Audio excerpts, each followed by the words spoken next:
Ladies and gentlemen, welcome back to another episode of Hermitcraft. What a nice place it is to start an episode in these little mini biome areas that we've got. Very cool. Liking this area a lot. Straight away, we're just going to jump into it and get to work on a new part of this mini biome area, which is one of the final parts we have to do. So going through the witch hut, it's actually going to be an entrance into a basically non-biome area. It's going to be like the inside of a very thick jungly forest, and on the sides here we've got these little grooves where we're going to put armor stands with the mob heads on for the ones that haven't gone inside of this project. However, I have been going around and adding a couple extra in. Just down here under the water we've now got this area that drops down thanks to some glass, and down here you can see we've got the 4 fish heads, and there's also a squid head in there as well. Another mob head that I need to put in this area is the snowman. I can't believe I missed that one. We're probably going to put it in here. We'll put a couple of blocks there, put some arms on it, something like that. But yes, there'll be a snowman in that area. So coming over to this project, in my head I'm calling this the Garden of Eden, which is probably not quite. But essentially what we're going to have is just this lush green area here, and it's going to be trees all over and loads of lush leaves hanging down. You can see we've sort of built half of it already. Problem is, I think it's a little bit too narrow at the moment, so we're going to be knocking some of these blocks right here back a little bit. Do I have my sounds off? No, I don't. I can't hear them myself for some reason. Yeah, so we're going to push these back a little bit, and as you can see, there are jungle woods behind the oak wood. The oak wood's going to go out in front, the jungle wood's going to be behind it, and I'm hoping that'll help the armor stands in front of them pop out a little bit. It was a great idea, and as we walk through here, you're going to see some greenery in there. That feels like a nice transition, and bam! Pushed it out on either side, and it still feels kind of narrow, so that's probably a good sign that we did the right thing there. We're going to have a path coming through this area, of course we are, as it's going to lead, well, it's going to lead nowhere, and maybe that doesn't work, because there's glowstone under there. That's how we've done our hidden lighting. I guess it kind of leads you to the end over there. And a lot of this path is dark. Just want to get some brighter spots in there, here and there. That's looking okay now. Awesome. So the next step is to throw in the greenery, I guess. Yeah, this is what it is. You can see I've just gone around and thrown them sort of in all sorts of different directions. Lots of rotation, creating lots of detail. So we just got to grab our leaves now. We're going to have a mix of jungle and the oak as well. And they're just going to go in here in various places, and some bits are going to droop down like that and drop into the room a little bit. That's always going to look good, but we'll fill all of that up, and then we can start putting some mob heads in here. Another something that's been taken care of is the village building over here. It now has an inhabitant, this villager right here. How you doing, buddy? Check it out. We got blue skies and green grass going out of the windows. That's just wonderful. And we got our zombie villager heads in here. There are 6 of these in total. We've gotten 3 of them so far. We also need a villager head, and what we'll do is equip it on this guy, and then he'll have a big fat head, which will look really silly. And we'll take him out of the minecart as well, which will mean we've got to put down like a fence post and carpet here to stop it escaping through the door, although that'll stop us going in, but at least we can stand here and look at all the different mob heads. Let's go and add one down here. I wonder if there's one that would fit inside of this place. Maybe we could have something on the side. But anyway, in this room... Oh, I was going to make this too high, but that wouldn't work because of that. Well, it's going to be a 1 high job then. There we go. Snowman head and a couple of levers on either side. One pointing up, one pointing down. And there you go. That's now in place. Let's go check out the room, though. I've been throwing in some grass and some mob heads as well. So we're going to put sheep at the back of the room. There are 14 spaces here, so eventually I'll modify that for 16. We can have all 16 different colours. And then I've picked out 6 mob heads that I want to have in this area. So we'll start off by choosing the middle spot, since we might not actually need all of the spaces to complete this project. So let's put our black wither heads over on this side and the blue ones on the opposite side, because those are the 4 ones that you can get for the 4 different wither heads that I guess you would see in this game, even though that is just the wither head, right? Then we're going to put a Jeb sheep over here, multicolored rainbow fella, and on the opposite side we're going to put the Alex player head. I'm going to put a spider head just up in here, and I'm going to put it up in the corner because spiders love to climb up walls and get caught in corners, don't they? So that feels like a fitting place to have that. And I just realised we've got an ideal place for the cave spider head as well.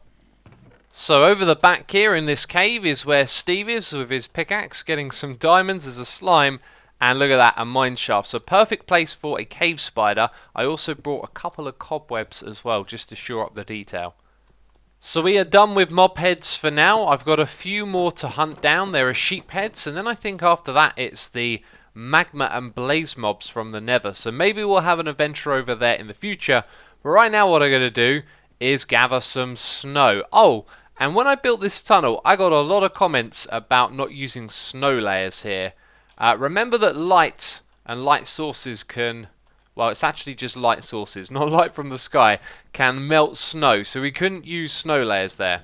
Let me rephrase that. It can melt snow layers. It won't melt snow blocks. I know some of you are going to point me out on that. So I've been collecting snowballs over here, gazillions of snowballs, and we're going to work our way through this shovel getting some more, because we're going to go outside and work on the snowy biome, which I showed you at the end of the last episode. And I'm literally going to stand here and basically fill up an entire shulker box with snow, and it is going to work through all of my shovel. I told you I'd wear it down. Look at my shovel, it's super dinky now. Yeah, and I stocked up on this side over here, so we've got loads of snowballs waiting around, ready to be crafted, just like on the other side. So what do we need this snow for? Of course, for our snowy biome on the outside. Now, as you've seen last episode, some of the work we're doing in this episode, I'm trying to clean things up on the inside of the base, get it to a finished state, and then focus on the biome project on the outside, which I've been inspired to tackle again. And that is the first time that I've actually come out of there and gone into a little gap like that at the top. And it is raining, which is awful for making videos. There is just resources all over the place that I've forgotten about. Things that have been left behind from other projects, right? Yep. Shulker boxes and chests. I need to tidy this stuff up. There are some good building materials around there. But anyway, we're going to be working on the snowy biome, and I said it at the end of the last episode. I'd like to reiterate it again.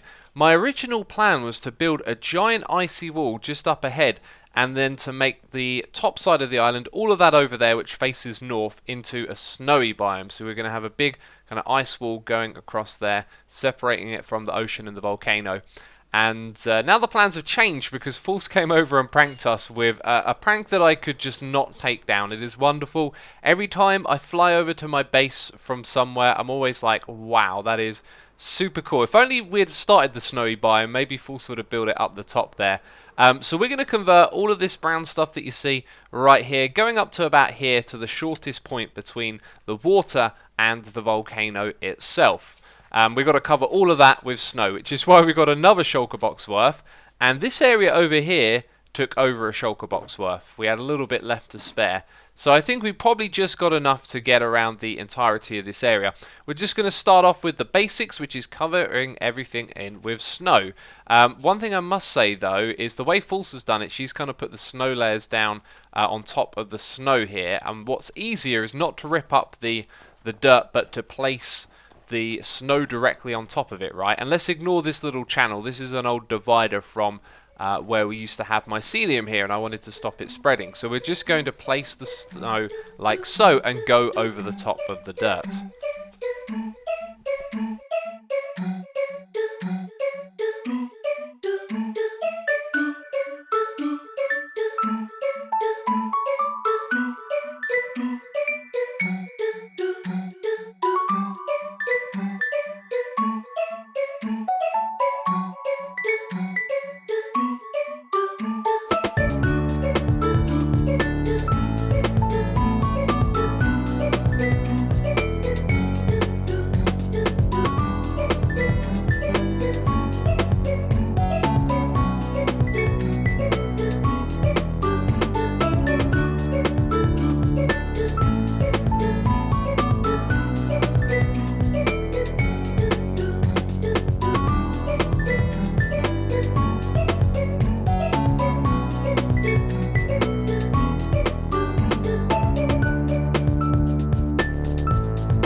There it is right there, our very own winter wonderland, and pretty much used up all of the snow that I brought with me.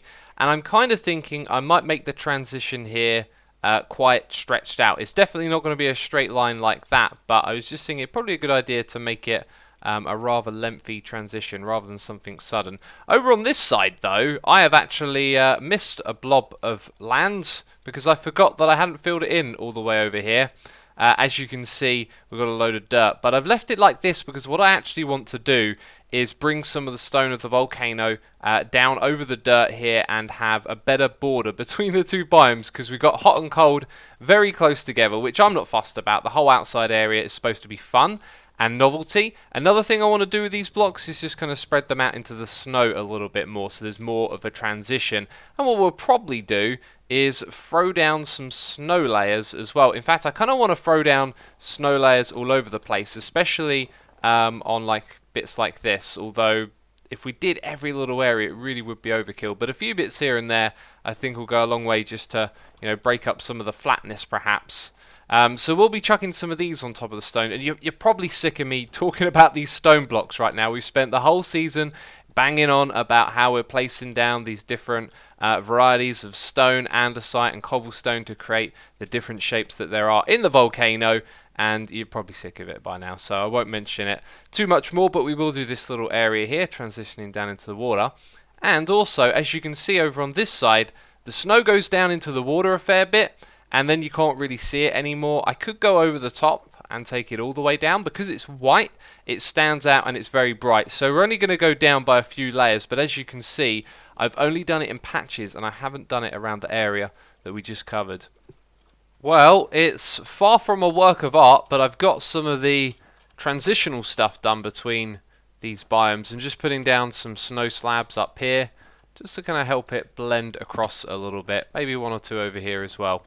And then down the front here I've just gone and put in random blocks like that, and there's such a big contrast between the two that it's really difficult to make it look great, but it definitely looks better than it just going straight up to the edge here, so I feel like that's a job well done. And coming over to this side, you can see that we filled in all of these blocks right here, which also have a little bit of snow over the top of them. So the next thing for us to do is to take to the skies and see what it looks like from up there. Okay, and we're going to turn around, and actually kind of looks alright. It actually looks really good. I feel like maybe the snow just needs to go up a little further on that corner, but that looks surprisingly better than I thought it would.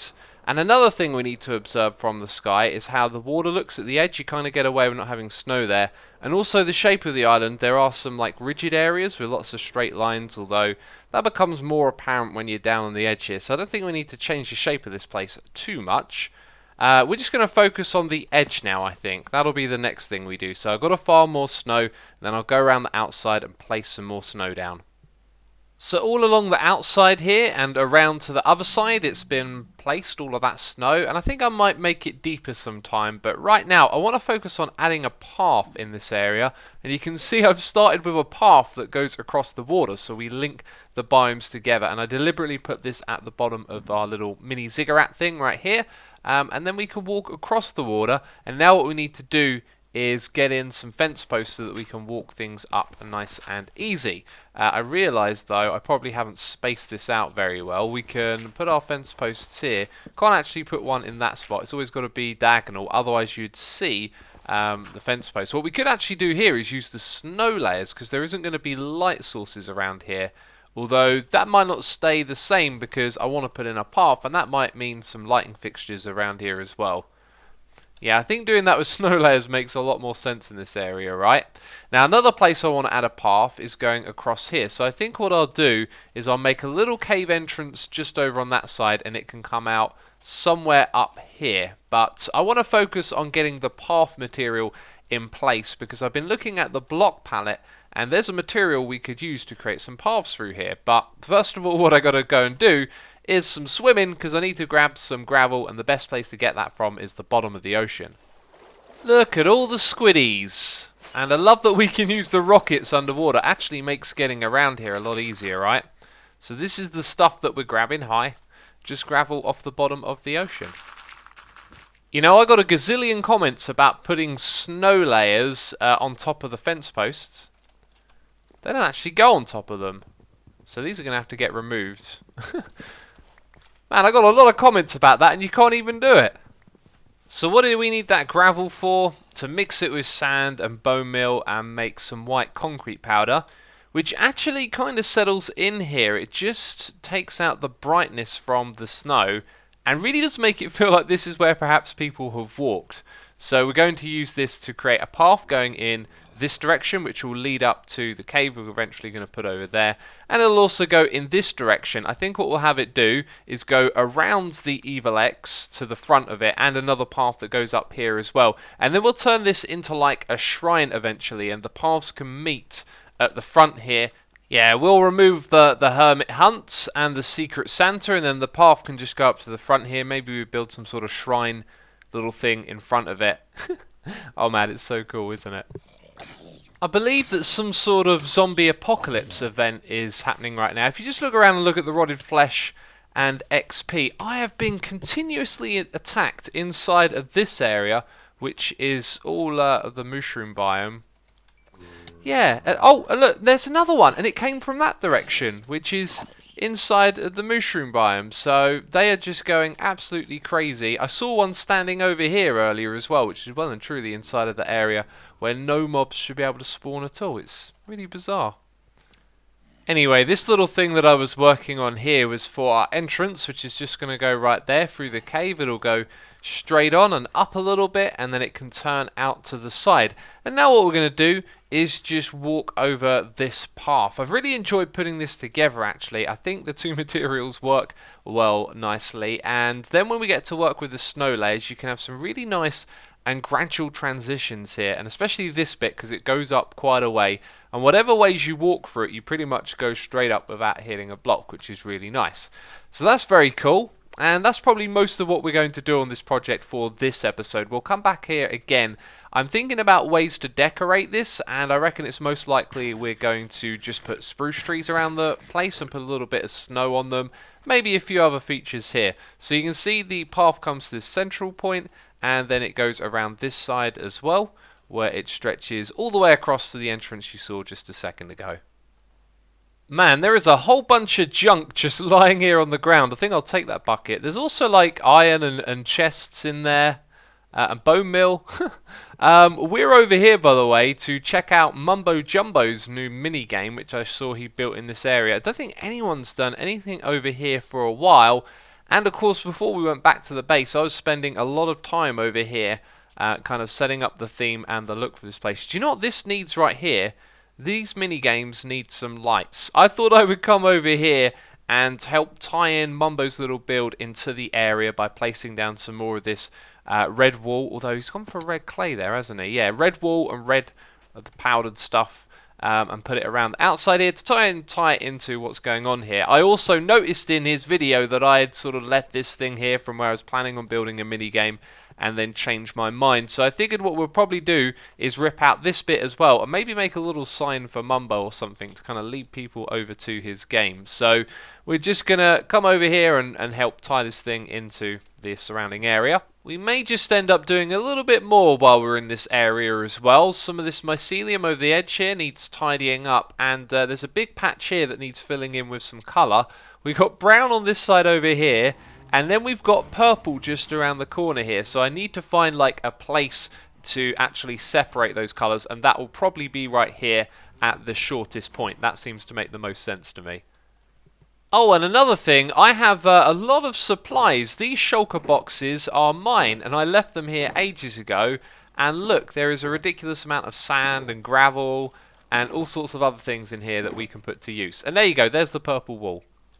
So I've added in a little path around the back here and extended out this little plot and got rid of the mycelium. God, that stuff is so ugly. It's great to get rid of it. And put the brown stuff going all the way over here, which is great. And leading up into Mumbo's area, you might notice that I've chucked in a couple of extra sea lanterns around the area, and we need to sort out lighting in here. Now I was thinking about perhaps ripping out some of these blocks and putting Some sea lanterns down there. I realised that Mumbo puts redstone everywhere, and especially with water, you don't want to break anything. So maybe we should just attach some lighting around the outside. And I thought end rods would look really cool because the texture matches the white clay that Mumbo's used here. So we're going to throw down a few of these and light up the place. There we go. That's all this place needed, really, was a couple of those chucked on, and they're nice and easy for Mumbo to punch off if he decides that he doesn't want them there. And now you can see what's going on everywhere, which is nice. You might say this orange here is a little bit ghastly. I might just agree. It's one of the colours that we barely used in this area.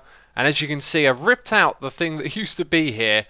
Those bushes with sea lanterns under them. That was going to be the entrance to a game, but I'm not going to build that game anymore. So now it's going to be an orange area ready for someone to come in and build on. And I haven't really extended it up there, but I guess that's probably where it will go. So I've surrounded Mumbo's area with the red wall and the red powdered concrete going all the way around, which has really tidied things up and made it look very snug in this area now, which means we can have some fun, relax, take a break from building and play some games. So just had a little run through of each of the games here. Didn't want to make a fool of myself on camera. I do that enough, alright? Leave me alone in the comments, jeez. I know I'm a derp sometimes, but anyway, make sure the carts are at the top. Reset if not. Pick which one wants to win. Then activate the system and see who comes first. So this is like a day at the races mini game, or the racing horse, whatever you want to call it. And I think this is probably best played in multiplayer, but I'm a lonely hermit right now. I'm on the server by myself, and we've got to hit the switch to activate it. And this is really cool. I think I like the way the rails blink up and light up, and you can sort of see what's happening there. So the first one finished first, right? And I was supposed to say which one I thought would finish first. So I guess I'll wager a bet of 4 diamonds with myself on let's go with number 4. 4 for 4 diamonds. All right, Mumbo, let's give this a try. Let's see if I can win. Come on, yep, got 2. Oh no, just sitting at the back there doing nothing. I see how it is. Jeez, I lost my 4 diamonds. They're going in the river, peeps. Goodbye, shiny blue rocks. Oh, that was actually a lot of fun. So now I need to hit that again to stop it from working, and now I need to reset that. These are really cool little mini games, by the way. Next up, let's go and play the basketball one. So arcade basketball. Press the button and try and score as many hoops as good luck. What? Try and score as many hoops as good luck. I will try. How many hoops does a good luck score? I'm not sure, but I'll try to get as many. So I've messed around with this a little bit. The aiming is really difficult unless you sort of stand mostly on this block here. So that's what we're going to do. And you get 3 shots, and then all I could get was 3 points into here. And the score system is pretty easy, actually. When you're doing redstone-y stuff, sometimes you try and automate things too much, right? And automating getting the score back in below after a game can be a bit of a pain in the butt. So Mumbo's gone for a manual system here, where you have to put the items back in yourself. So I got 3 points. So let's start the game. I've got a little bit of a theory as to maybe how you get more than 3 points, right? I reckon if we get one of our first 3 shots, then we'll be good. So we're going to go up. Well, that's one of our first shots down. Let's try that again. We're going to go up. We're going to look up. We're going to shoot. And we just got a point. Now, is it going to give me an extra shot because I got one? Because that's just 1 point. Oh, it did. Oh, and then that happened again. Yikes. So that might be all of our extra shots gone. Right, up into the air, have a shot, bam.